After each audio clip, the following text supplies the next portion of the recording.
dictated by the competing interests of different stakeholders. As accountants, our role is to objectively lay out the facts for decision-making, bearing in mind that facts are loaded with values. We play an important role in creating or introducing a culture of laying out which value is the preferred value and which one only seems to be a good choice, taking into account the short-term and long-term implications, not only to the corporation, but also to its stakeholders, including the common good of the society and the environment. Expressed in Lonerganian terms, personal values are persons originating the values of attentiveness, intelligence, reasonableness, responsibility, and love. Accountants are originators of values. We affirm that something is truly good or only apparently good, and we prioritize the good. With moral conversion, we decide and choose the value of the truly good over and against the apparent good. The ultimate value is God, the supernatural originating and terminal values of unconditional love. All other values are God's expression of this love. To the measure that one loves God, one values whatever God loves. Evils are whatever God hates. This is of particular relevance when the larger society is caught within a longer cycle of decline as a result of general bias, which neglects theories and the need for long-term solutions. The society in the longer cycle of decline is in need of God's grace for healing. In order to meet adequately the issue of decline, Lonergan indicates that empirical human sciences would need theology and the mystery of God's transformation of evil into good. In Insight, Lonergan says, he quote, "In a word, empirical human science can become practical only through theology." End quote. The above is my initial effort to analyze some business ethical issues based on Lonergan's discussion of the scale of values. He offers a heuristic structure and an approach with insights complementary to that of accounting bodies with distinct advantages. At the same time, details needs to be further worked out in order to correspond to the business framework.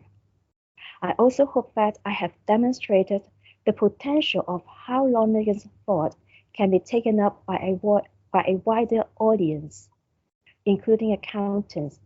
Thank you.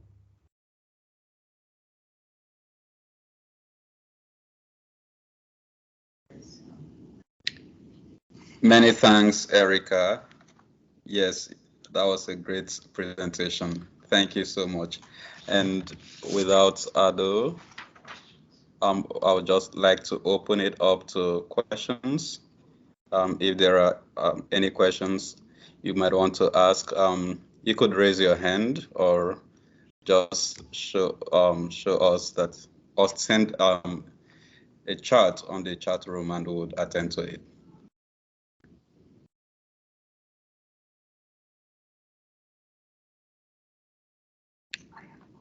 Yes, Richard, please go ahead.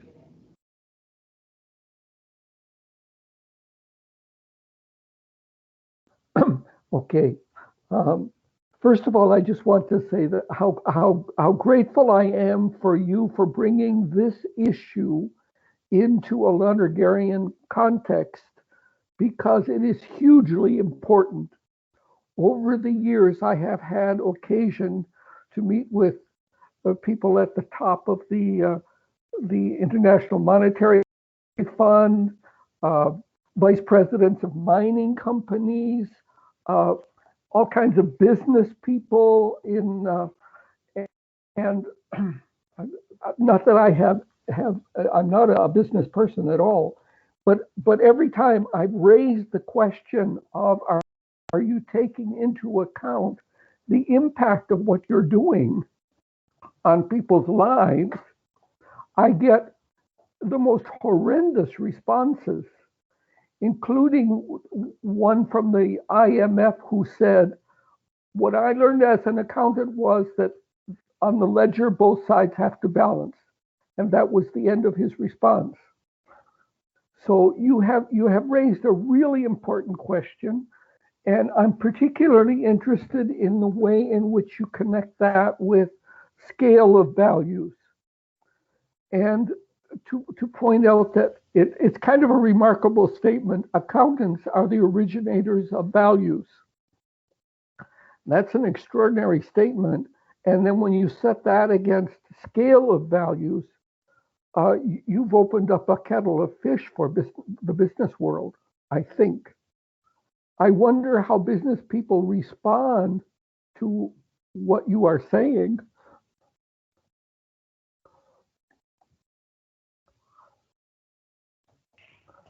Yes, thank you very much for your quick questions. Yes, in the business world, it is very, very real that all businesses tend to internalize the benefits and externalize the cost. And when it comes to, for example, environmental issues such as pollution, although we have the Clean Air Act and the Clean Water Act, but this is something, the law, which is imposed from without. The reason why we need these laws is because businesses won't have the incentive to incur these costs to protect the environment. They will think that even though I have done something, it is quite marginal because on my effort alone, I cannot do anything. So why should I incur these costs? So it is an issue of creating a culture that we need to be aware of the fact that we businesses are not only looking for the maximization of the profits of the stockholders or the owners.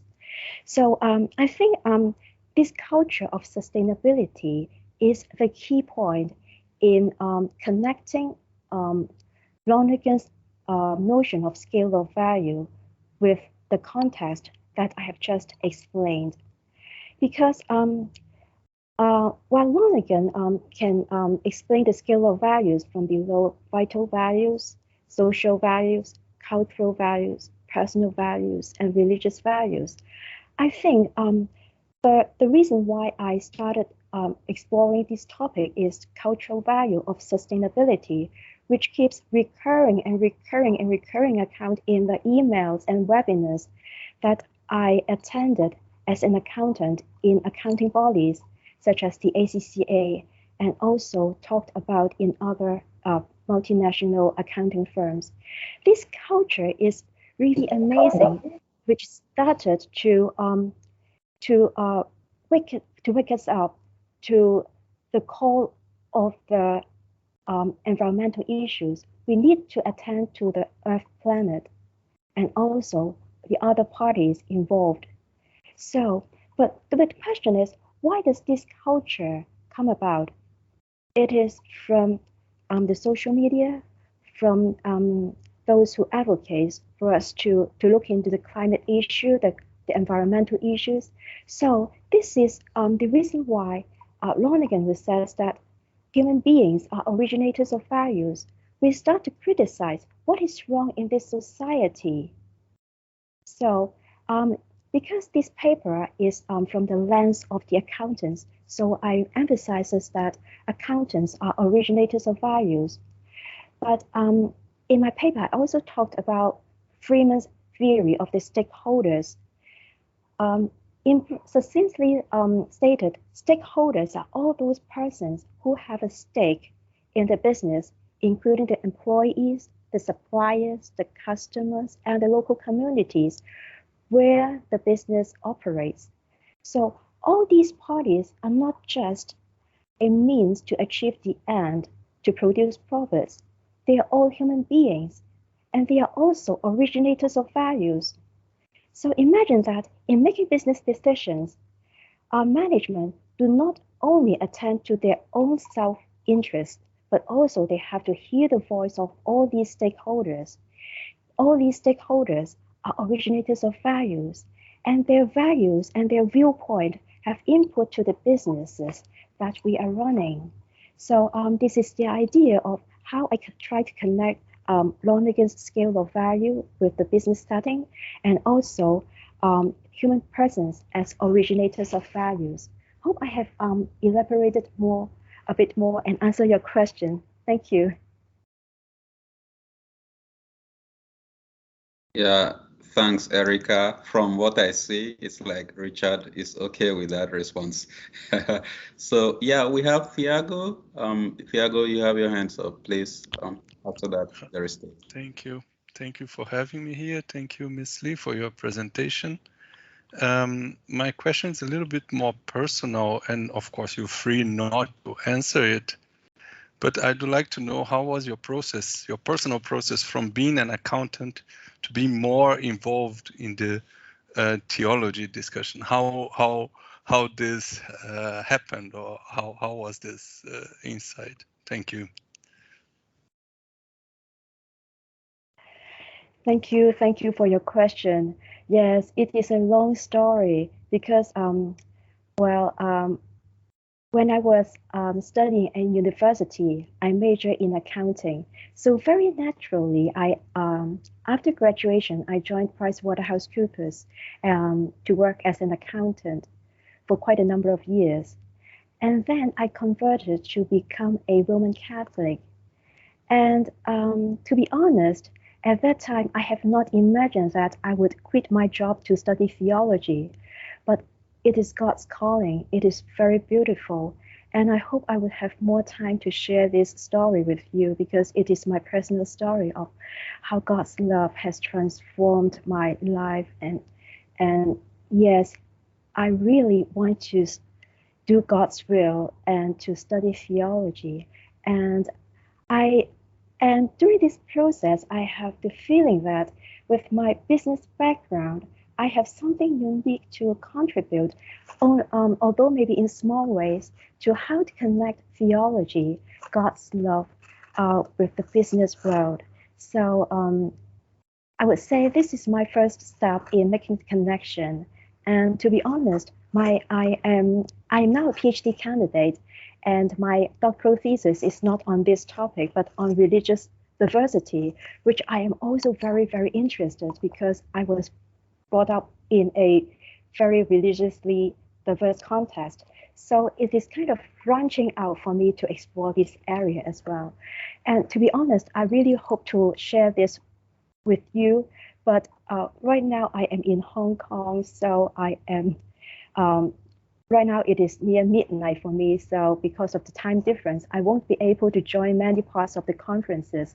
So unfortunately, I may not be able to discuss more of my stories with you during the break time.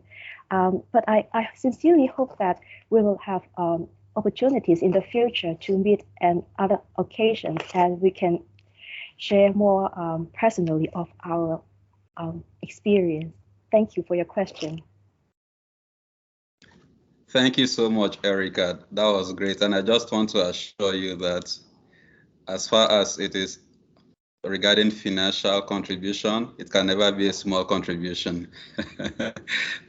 Well, we have Steve Kalme. You have a question. Please go ahead. Yeah, thanks, Mark. Thank you, Erica. That was great. I love this idea of bringing Lonergan into the business world. Seems, yeah, just great.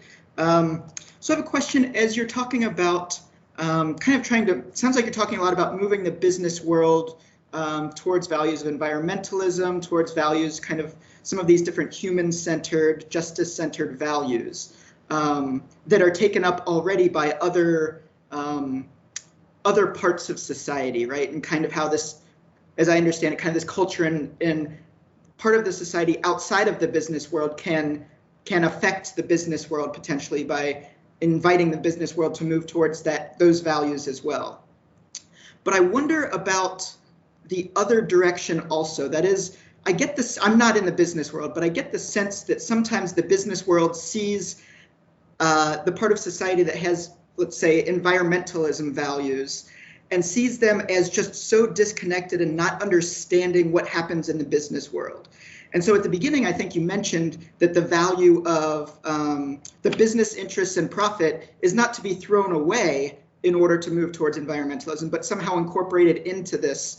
And I wonder if you could speak, do you find that there's a role for those of us outside the business world who are very excited about environmentalism and these kinds of things to come to understand better the business values of the necessity of profit, or at least the necessity of being able to focus on the financials to make ends meet? That I think sometimes we just don't even, we want to throw that out and say, stop thinking about that, just think about the environment, when that's not realistic. And I wonder if there's better communication that could happen if we, outside of the business world, could also start to understand business values better. Just kind of curious in your thoughts on that. Well, thank you very much for your question. And this is a great question. And to be honest, there is no easy answer to this one, because traditionally, businesses would think that maximization of profits is my only goal. If I achieve this goal, I don't have to bother any other persons, any other matters. But the reality is that environmental sustainability and maximization of profits are not mutually exclusive. To some people, this may sound, why would you say that? Because if I have to look into environmental issues, I need to incur additional costs in, for example, reducing the pollution caused to the environment. For example, if I am in the business of producing leather shoes, as you know, producing leather products would produce a lot of sewage. If it is just poured out into the river, imagine what kind of damage it is caused to the environment. But if we want to reduce the amount of sewage, we have to incur costs to clean the water, to make the filtering, etc., before pouring to the river. So these involve costs. For accountants, we are traditionally known as number crunchers. We have to balance our ledger. So more costs means less profits. But we have to change our mindset. The fact is that the reality is that those corporations which attend to environmental issues can economically outperform its competitors who ignore environmental issues, because customers, suppliers are now more environmentally conscious. For example, a Canadian retailer or manufacturer, Roots, or you may already heard about that, ROOTS. I think the reason why it becomes so popular is because it is also environmentally conscious. And this business is very, very smart in a way that he knows that the owners knows that if they attend to environmental issues, customers are more willing to buy their products, so their profits increase.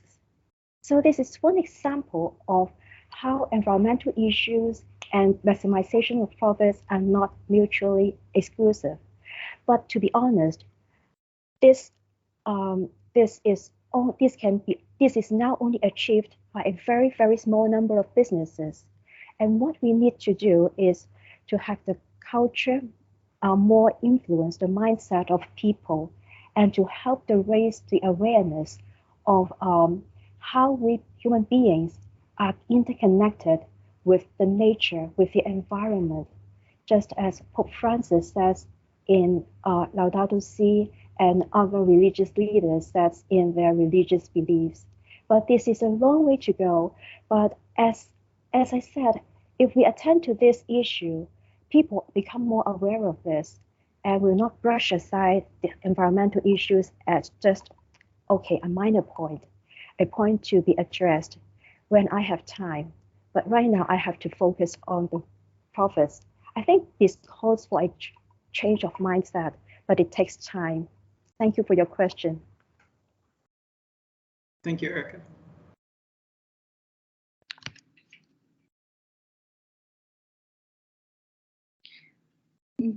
Tiago, do you have your hand up?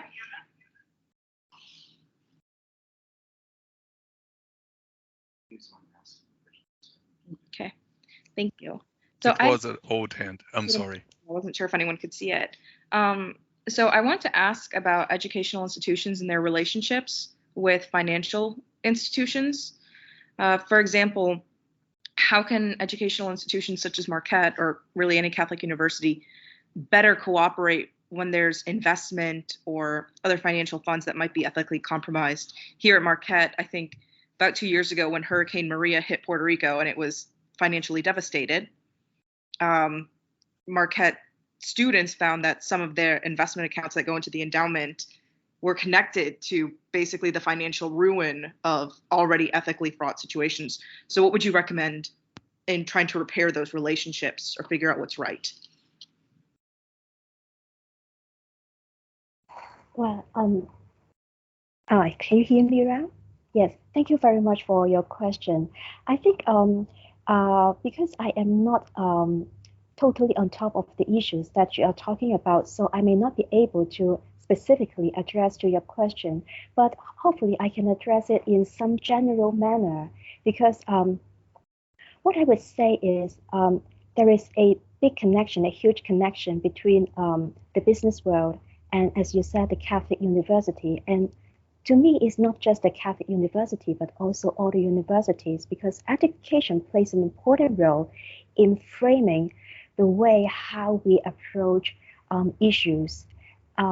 Because it is a culture that needs to be nurtured, and to be, in fact, it is not just beginning at the accounting bodies, but it is also becoming more, attracting more attention in universities, because in some universities, they also have the Department of Sustainability, which is not just a department not connected with others, but it is sort of an interdisciplinary department which can be connected to other other parts of the university, such as the business administration, the engineering, and even medical schools and things like that. And this interconnection or cross-disciplinary among other disciplines and sustainability, I think is a good example of how we can raise the awareness of this issue to the next generation. And I think all I can do is to address your question in this general way. That's okay. Thank you. I appreciate it. I know it's tough because it's not quite related to accounting, but financially it is.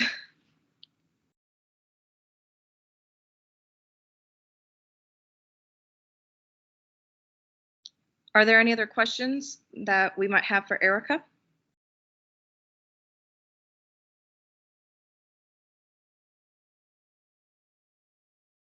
All right. Doesn't look like we have any more questions. So thank you so much, Erica, for your really fascinating paper. I think we definitely could use more Lonergan outside of academia, especially in industry. So we have about 5 minutes before our next presentation. So we are free to have some conversations over the next 5 minutes, but we'll be back with our next presenter in about 5 minutes. Thank you again, Erica.